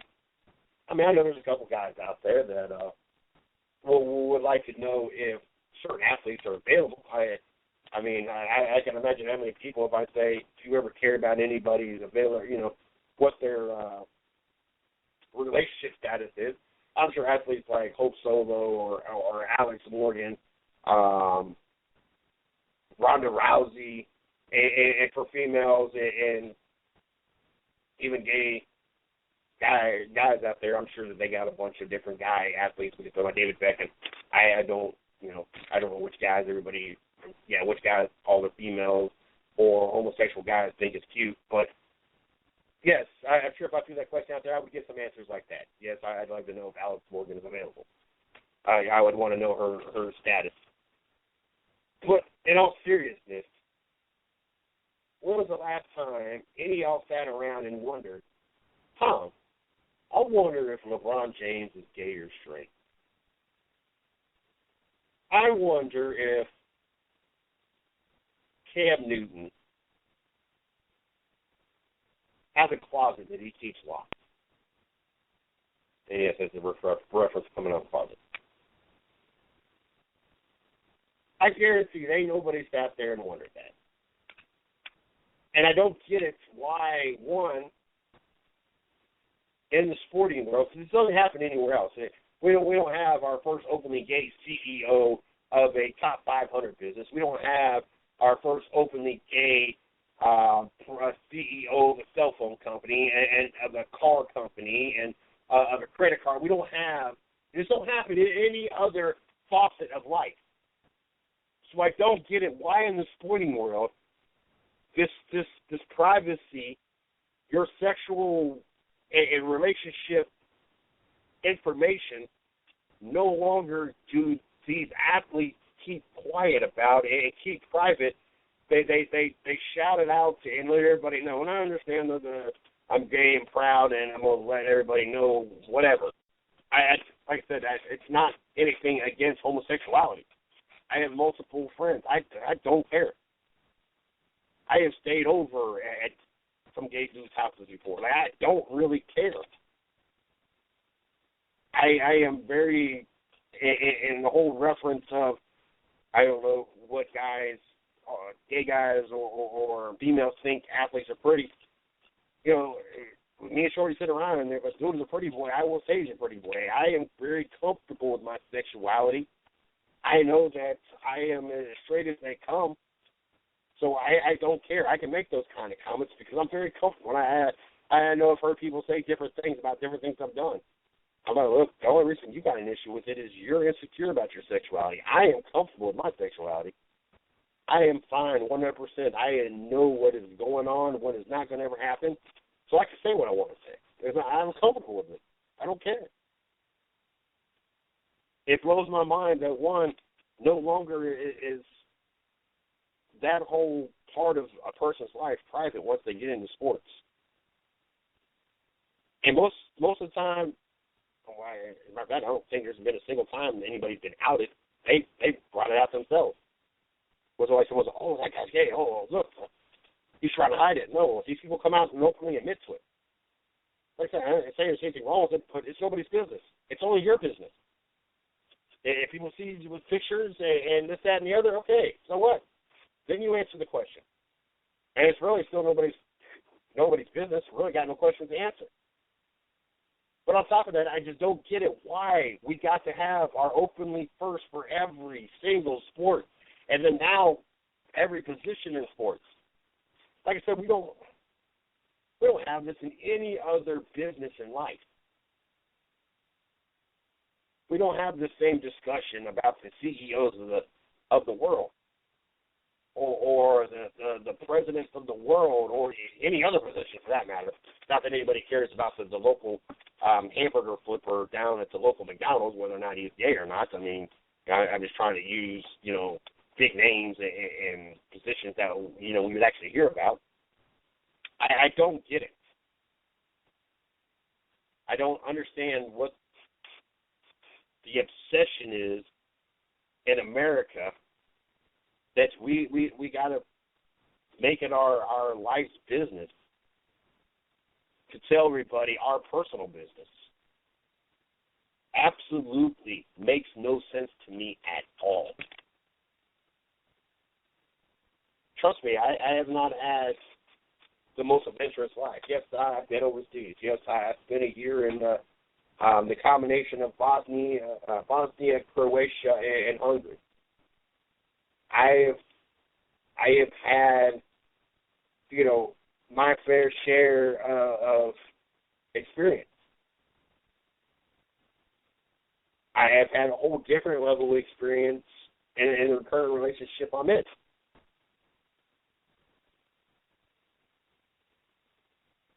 But again, I'm not going to sit there and tell everybody about it. Yes, I am very happy in my current situation. Yes, I have seen things and done things that I have never done in my lifetime, never thought I would experience, and only assumed that, those happen in those type of movies or in my fantasies. But that doesn't mean that I'm going to sit here and put my business out there for everybody to know, because it's not everybody's business. Some things are personal, and some things would probably shock a lot of people. And that's why. And I'm not saying that because he's gay, it would shock people, and that's why he should keep it quiet. I'm just saying it's nobody's business. The only people that need to know is his partner, maybe your friends, and that's really up to you, and your family, and that's still really up to you. You think I tell my mom everything? I ain't talked to my father in 9 years, so I ain't told him jack. This man probably has no idea what I do for a living. Either one. I ain't talked to him before the 110 Nation. Big sports guy. He loves him to the Cincinnati Bengals. Hell, he used to be an outside tire changer for NASCAR back in the day. Way back in the day. Matter of fact, when I was in my mama's belly. And yet, and that was a very short stint, a few races, I think 4 races. I have probably managed to go to more races than he has gone. Well, as a matter of fact, I know I've gone to more races. I don't know about more tracks or not, but total races-wise, I know I've gone more. I guarantee in the 4.5 years that I've been doing this, he has probably never once even considered to listen to a show or reading an article. I've wrote for NASCAR themselves. We've had pieces pulled from our site for Chip Ganassi Racing, NBC Sports. Been on multiple other shows. I've done media at 6 tracks, been to 8 tracks, been to about 30, 40 races. We got one guy that's approved to do media at the Carolina Hurricane games, one guy that's approved to do games at the Memphis Tigers basketball games, one person that got to go to Mid-Ohio for the Xfinity Series race, World of Outlaws, talking to someone before the show and they sent me emails during the show about doing some media for the new ABA basketball team, the expansion. They start 2016-17. A lot of things. And I guarantee you he has no clue, never once has cared to even listen to anything that I've ever said about sports. But back to my original point, I don't tell anybody my personal business like that. And we got officiating discussion whether or not Odell Beckham pulled out another hell of a catch, but it looks like his toes was on the line, so it looks like it's not going to be a touchdown. It's hard to tell that angle. I don't even think they've even decided whether or not it's a touchdown or not, what they called it, to even go to a review. And the pylon, he so caught that pass. One hell of a catch by Odell Beckham. There's no way that is not going to be ruled a touchdown, and that because of that pylon camera is the only reason that it will be made a touchdown, because any other angle you cannot see whether or not his toe was touching is ruled an incomplete pass. Giants are challenging it, and they're going to win that challenge. If it was not for that pylon, because it's so close, there's maybe a finger or 2 fingers width between the tip of his toe with the white shoe on versus the sideline, you couldn't really see at the angle. That angle, you could definitely tell that Odell Beckham had caught that pass, and that definitely should be overturned for a touchdown. But my point is, we don't need to know every single day or every single person in every single position in every single sport on every single day of the week on what their sexuality is. Whether if it's them coming out being homosexual, them being straight, them being bi, But then that was a whole other can of worms. Now do we need to start letting everybody know the first openly bisexual players? I mean, let's get serious about this for a minute. Let's keep our sexual preference and our personal business personal. I mean, that's one of those categories that people ain't going out of their way to find out. Yes, they'll go out of your way to find out how much your contracts are. They'll go out of their way to find out how much you paid for the house you live in or how many cars you got, or, the shoe fanatics out there, they're worried about how many shoes, what's your closet looks like. But nobody is going out of the way to find out what your sexual preference is. I have never heard anybody out there looking for that information, nor care to look for that information.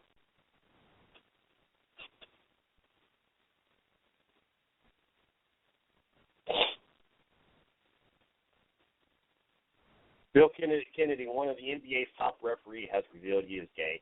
I am proud to be an NBA referee, and I'm proud to be a gay man. My whole thing is, on top of that, if you're proud to be a gay man, you're 49 years old. I'm sure that you just didn't all of a sudden wake up, you were gay 2 days ago. So if you were a proud gay guy, then why are you just now saying you're proud? Not that I want your business to be thrown out there, but if you're wanting to throw your business out there and you're saying you're proud about it, then you should have been proud a long time ago. But anyway, Kennedy told Yahoo Sports on Sunday night, I am following the footsteps of others who have self-identified in the hopes that we'll send a message to young men and women in the sport that you must allow no one to make you feel ashamed of who you are. Kennedy declined further comment on this announcement. NBA Commissioner Adam Silver delivered a statement of support for Kennedy, and they did overturn it, and the New York Giants got a touchdown.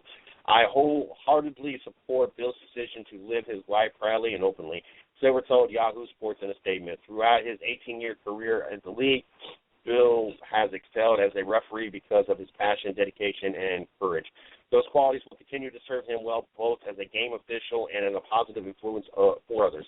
While our league has made great progress, our work continues to ensure everyone is treated with respect and dignity. This all comes after Rajon Rondo getting into it with the referee. And the game officials report used as part of the NBA's investigation. Let's backtrack. After Kennedy 49 ejected Rondo with consecutive technical fouls and a Kings loss to the Boston Celtics, Rondo defied league protocol to immediately leave the court and began stalking Kennedy, who had retreated to a far sideline on the floor. And the game's officials report used as part of the NBA's investigation, which includes details provided to Yahoo Sports from National Basketball Referees Association General Counsel Lee Feehan.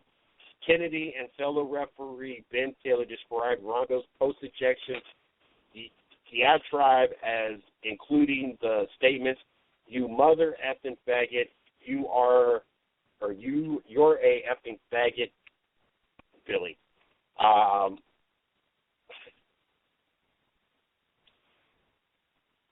Rondo was suspended for a game for his incident. And suspending Rondo on Friday, the NBA issued a statement saying that he had been punished for directing a derogatory and offensive term toward the game official not leaving the court in a timely manner. I am sure that a lot of people knew about his sexuality, and obviously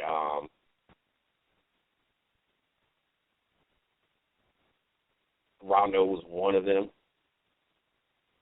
And you know, shame on Rondo. I guess you don't really expect more out of Rondo, nor do you really expect more out of anybody in the Sacramento Kings organization at this point. But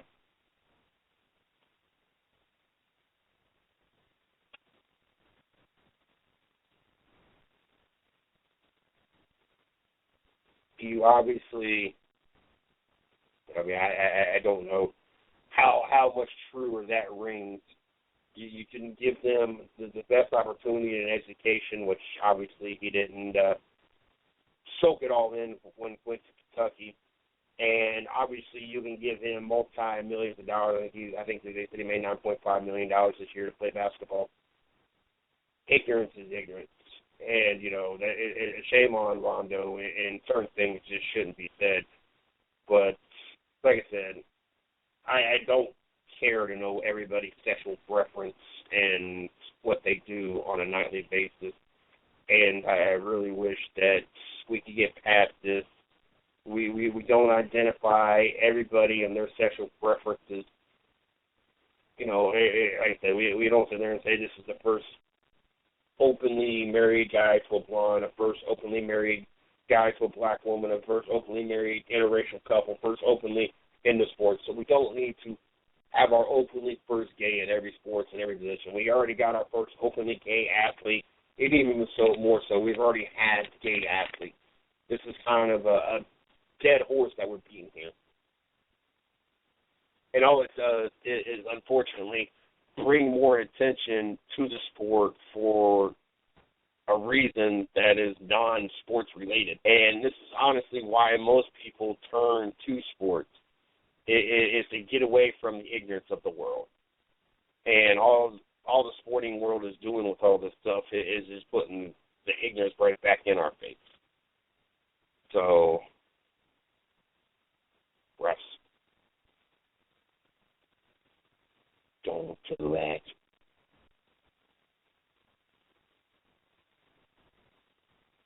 Are Cam Newton and Russell Wilson the new Peyton Manning and Tom Brady? Please tell me it is not so. Please, that we are not going to, because we have one season that Cam Newton plays at a decent level against probably the worst schedule possibly put together, does not all of a sudden mean we have a Peyton Manning, Tom Brady the second. Over the past 4 weeks, Russell Wilson and Cam Newton ranked first and second, respectively, in total QBR. The Seattle Seahawks and the Carolina Panthers have gone a combined 8-0 in that span, outscoring their opponents more than 21 points per game. Wilson has thrown 16 touchdowns without an interception during the past 4 weeks.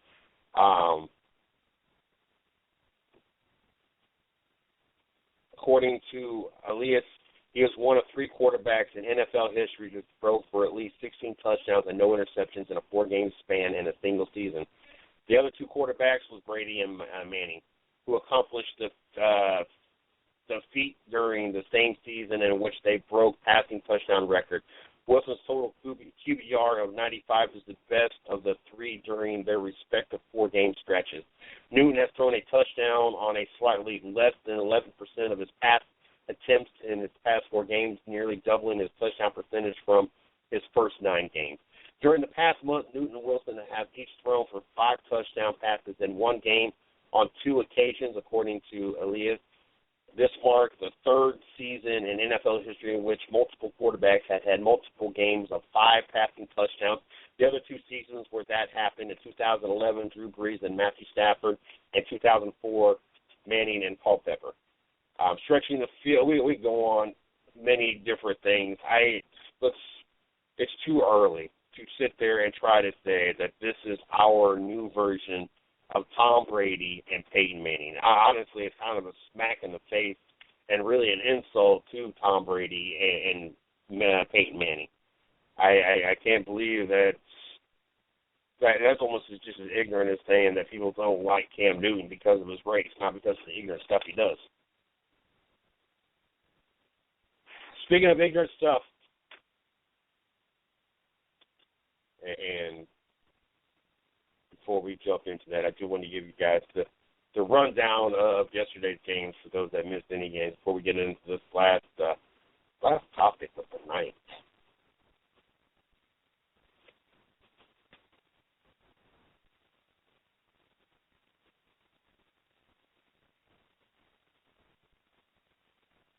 Boom.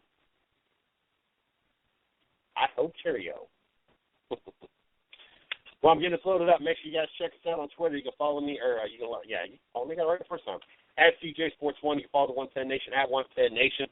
Check us out on Facebook, my fan page, Mr. CJ Sports, the 110 Nation fan page, 110 Nation Sports. Check out our company site, www.the110nation.com. Check out our blog site, www.the110nationsports.com.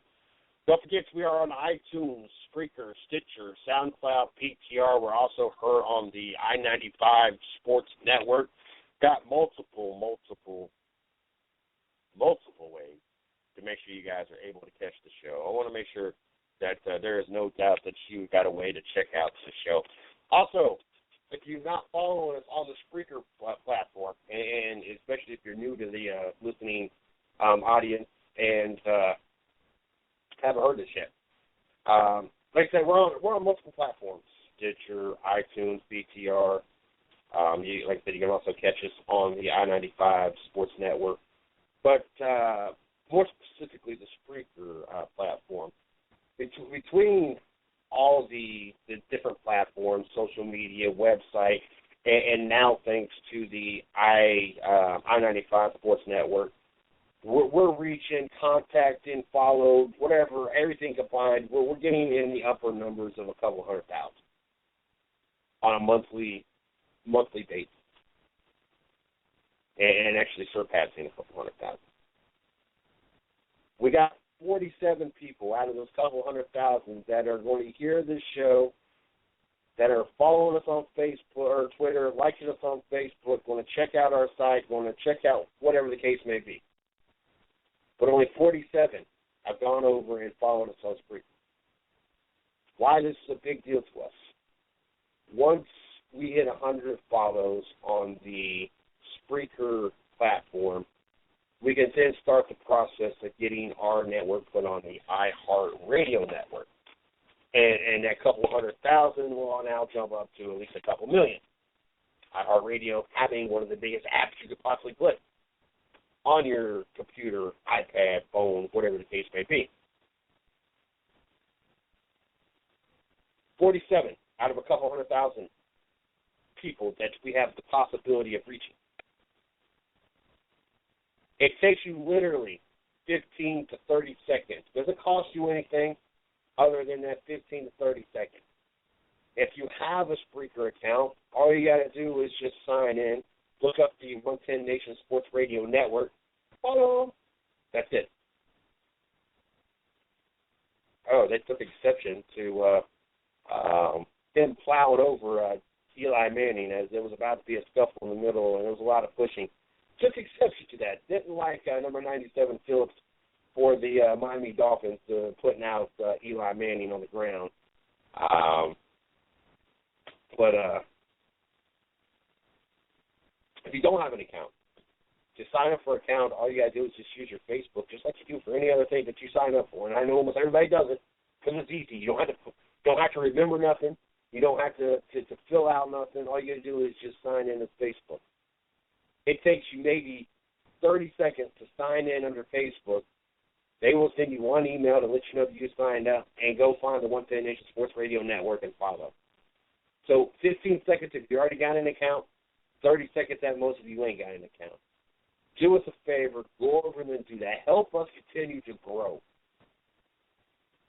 Last topic, Pete Rose. Major League Baseball says we're still not going to lift a lifetime ban on Pete Rose. Now, where I have a serious issue with this is he didn't cheat the game.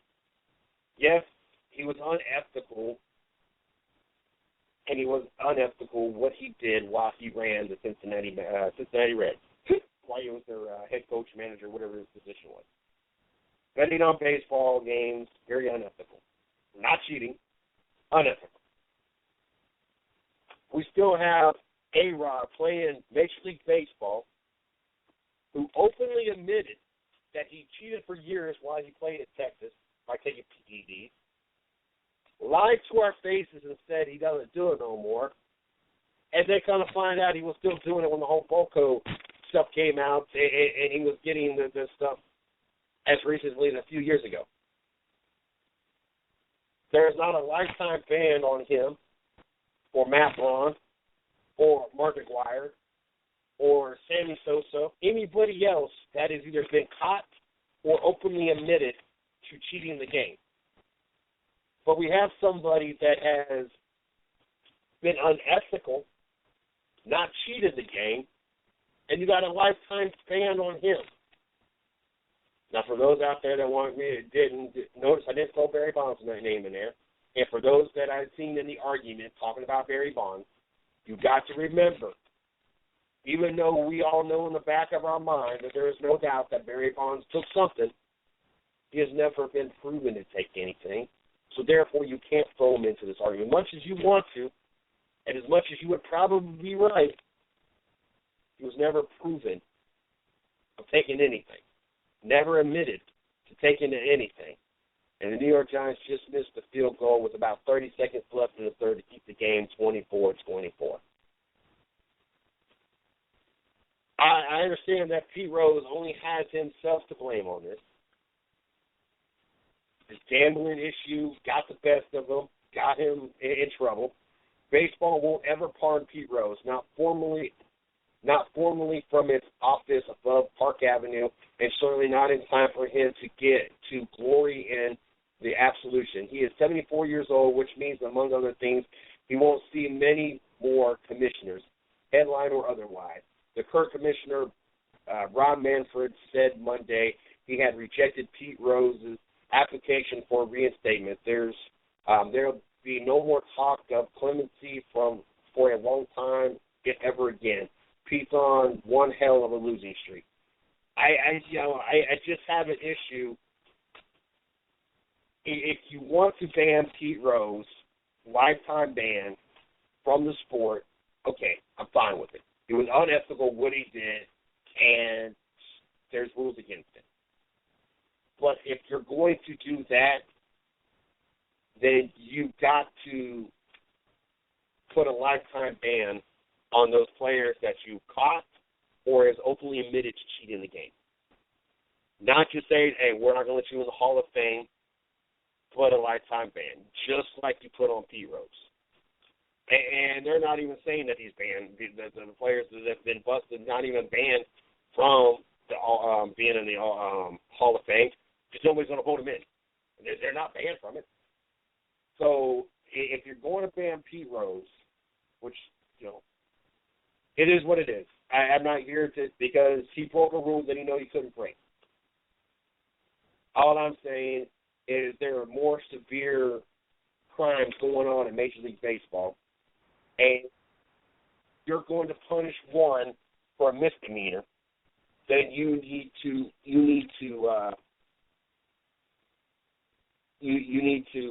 punish those that actually murder the sport. That's all I'm saying. Don't if you're banning the misdemeanor, you need to ban the felony as well.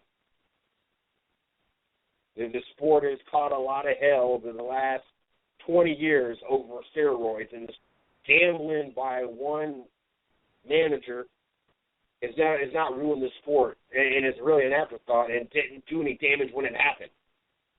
All the steroids and the PEDs has been killing the sport and killing the record book and really killing the credibility and the what word am I looking for here? It's with time running out, I am really drawing a blank. But it is killing the credibility of the sport. It's making the ethics have gone out the door. Like I said, if you want to keep them out, that's fine. I don't necessarily agree with it, but it is what it is. You broke a rule. You knew what you was doing. The punishment for a misdemeanor can't be greater than those that are committing the felony. That's all I'm trying to say. I want to make sure that I thank everybody for tuning in tonight. Had a great time. Tomorrow night, we got our NHL expert, Izzo, joining us. We'll have him stopping by the studio at 10:30. Looking forward to having him on the show. I'm not quite sure if we got any guests joining us tomorrow. I am waiting on word from Miss Lee. As soon as we get word, I will let you guys know. But definitely looking forward to that. Don't forget, you can follow us on Twitter at the 110 at the 110 Nation. You can or at 110 Nation. You can follow myself at CJ Sports 1. Check us out on Facebook. My fan page, Mr. CJ Sports. The 110 Nation fan page, 110 Nation Sports. Also, check out our site, www.the110nation.com. Check out our blog site, www.the110nationsports.com. Don't forget, we are on the I-95 Sports Radio Network. They'll be playing this show tomorrow for us, so make sure you guys tune in, show them some support, show them the love. Follow them, I-95 Sports and Entertainment Network on Facebook. Tomorrow morning, 8 o'clock, the 110 Nation Morning Show. Bright Eye, Bushy Tail. Make sure you guys are there. Like I said, thank you guys for tuning in, and we'll be talking to you guys tomorrow. It's gripping at every turn. Because one of the most popular ultra-high performance tires ever to hit the street is ready to tear it up like never before. With a whole new level of traction, stability, and braking performance, whether wet or dry. Step up to the all-new Nitto 555 G2. Check it out at nittotire.com. It's what's next.